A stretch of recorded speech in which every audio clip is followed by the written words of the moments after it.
Alright, welcome to my day 80 progression guide. So it's finally happened. We got a level increase and we can get to 74 and enter the Greyspace. So what I recommend is that you lay down those Omnium Beacons and you do your story. I'm going to go ahead and show you guys a trick if you're trying to place your Omnium Beacons. It turns out that you can put your Omnium Beacons in place of your food. Then once you have it selected, you can easily place it. I'm not placing it here, guys. But starting out, you want to go to your artificial island and you want to go back to build and you want to hit claim because you can only hold these resources for 24 hours. Then you want to go ahead and do your Mia's kitchen. Then you want to go ahead and knock out your bounties. And I'm just going to do a sparrow so that way it's super easy. Now let's look at vitality, starting with joint operations. So for today, we got access to bracers, chest, a Huma, and a Samir matrix. So this is actually a pretty good dungeon. But again, I'm mainly focusing on weapon materials. But if you want to go ahead and knock it out, feel free. Next, we want to see if we have any level 3 stargates. So make sure you go to interstellar exploration.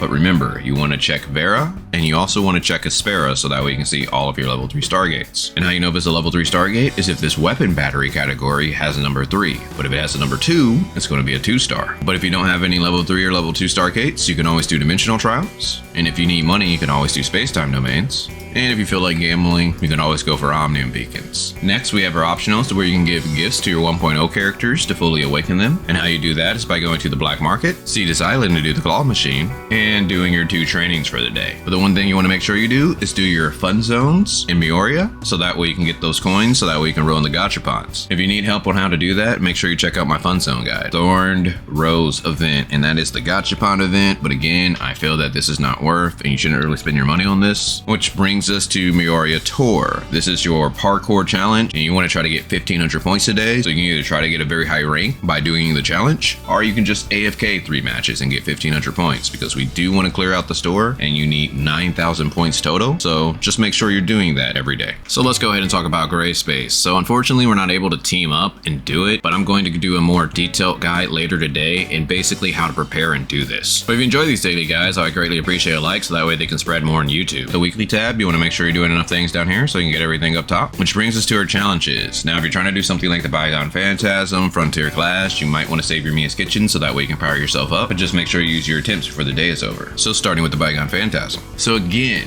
you want to look and see if you have any good weapon bonuses. If you do, you might want to try to climb a few floors. Then I recommend you do the sequential Phantasm, especially since today we can finally reach level 74. And unfortunately, it looks like my rank has went down a little bit more, so I'm going to have to get in there. I do recommend that you guys try to knock this out sooner rather than later, but I kind of understand with the Greyspace coming out, it might be one of those procrastinating weeks. Frontier Clash. Now, you might want to go ahead and try to knock out some of your attempts so that way you can get maybe a little experience and maybe get a little bit more gear, or you could just wait till tomorrow once you get that extra charge. Void Rift. Since we finally got our level increase, you might want to go ahead and knock these out. That way you can get those matrices, and if this is a first time boss for you, you definitely want to do it. Wormhole. Now today is the last day that you can knock this out, and you want to make sure you do that so that way you can get that energy crystal dust. And the raids. We finally have reached level 73, so we can finally do this heroic raid. Now this one wasn't too hard to me, but I was with a well group, and I also was the one who stayed behind and kited Valkyrie while the other people killed Frigg, and it did come close to actually killing me. So they do hit hard. Then we got the battle test raid. Now this one wasn't that difficult too, but again, we were with a bunch of wells. We basically ignored all the mechanics and killed it pretty fast, but some people did die. Then with the season coming to a close, if you're trying to reach Grand Marshal, you might want to put a couple hours in each day. Then we got our daily buys, so you want to go to shop, hot, and buy your 2 vitality solutions. Now this is only if you can afford it, which brings us to the Commissary, starting with the Crystal Dust store. So you want to make sure you buy your advancement modules, your booster modules, and your Vera special gift, and then you can consider getting potent Omnium crystals. But if you're a free to play / low spender, you could consider passing, but I still think you probably want to try to get enough to where you can get 8.3. With your golden crystal dust, I recommend that you get boots if you have a good pair of boots, and I recommend you get hand cards. If you have a good pair of hand cards, then you can get whatever else you want. Space-time store, you're pretty much just spending all your fragments to get combat engines. Crew store, you're pretty much spending all of your points so that way you can get relic shards, and the relics that I recommend are space-time rift unless you have a level 3 or Omnium shields. So I'm putting all of my points into this. And how you get crew points is by doing your daily donations and knocking out your 4 missions for the week. Support store. Now you want to make sure you buy your 3 joint supply chips, and I also would try to get the proof of purchase and the gold nucleus. And if you need help on how to get return support points, I got a guide on my channel, so feel free to check it out. Point store. Now the only thing you should be buying are Aspera special gifts, so that way you can max out all of your 1.0 characters, so that way you don't have to do trainings, black market, or Cetus Island again. But besides that, we're mainly just trying to push ourselves to to level 74 so that way we can enter the Greyspace and check out the new zone. But remember, that place is pretty difficult, so you're going to want to be careful and take your time. I recommend that you either go exploring or you try to attack the space rifts. Well, hopefully you guys enjoyed this. Look forward to my Greyspace guide, but other than that, talk to you guys later.